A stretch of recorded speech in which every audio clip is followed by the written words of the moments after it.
ৰং কৰিছো মাছৰ কিহত মাছৰ ৰং কৰিছো ও মাছৰ এটো কি মাছ এটো বাহু মাছ হে বাহু মাছ চা এফালে চাই কোৱা কি মাছ বাহু মাছ ও বাহু মাছ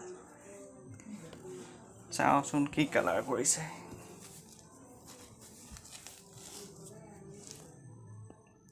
দেখ ও ও ধুনীয়া কৰিছা দেই কৰা হা হা মাছৰ কণী তাকে কণী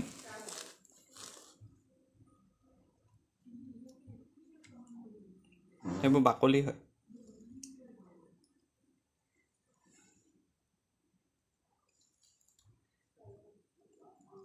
কৰা ধুনীয়াকৈ ৰং কৰা দেই কমপ্লিট কৰা আৰু কি কালাৰ কোনটো দু কিটো হে অৰেঞ্জ কালাৰ কমপ্লিট কৰা আকৌ বাকলিটো কৰা এই সব সেইটো পিছত চাবা আগে এইটো বাকলিটো কৰা বহুত আছে বাকলি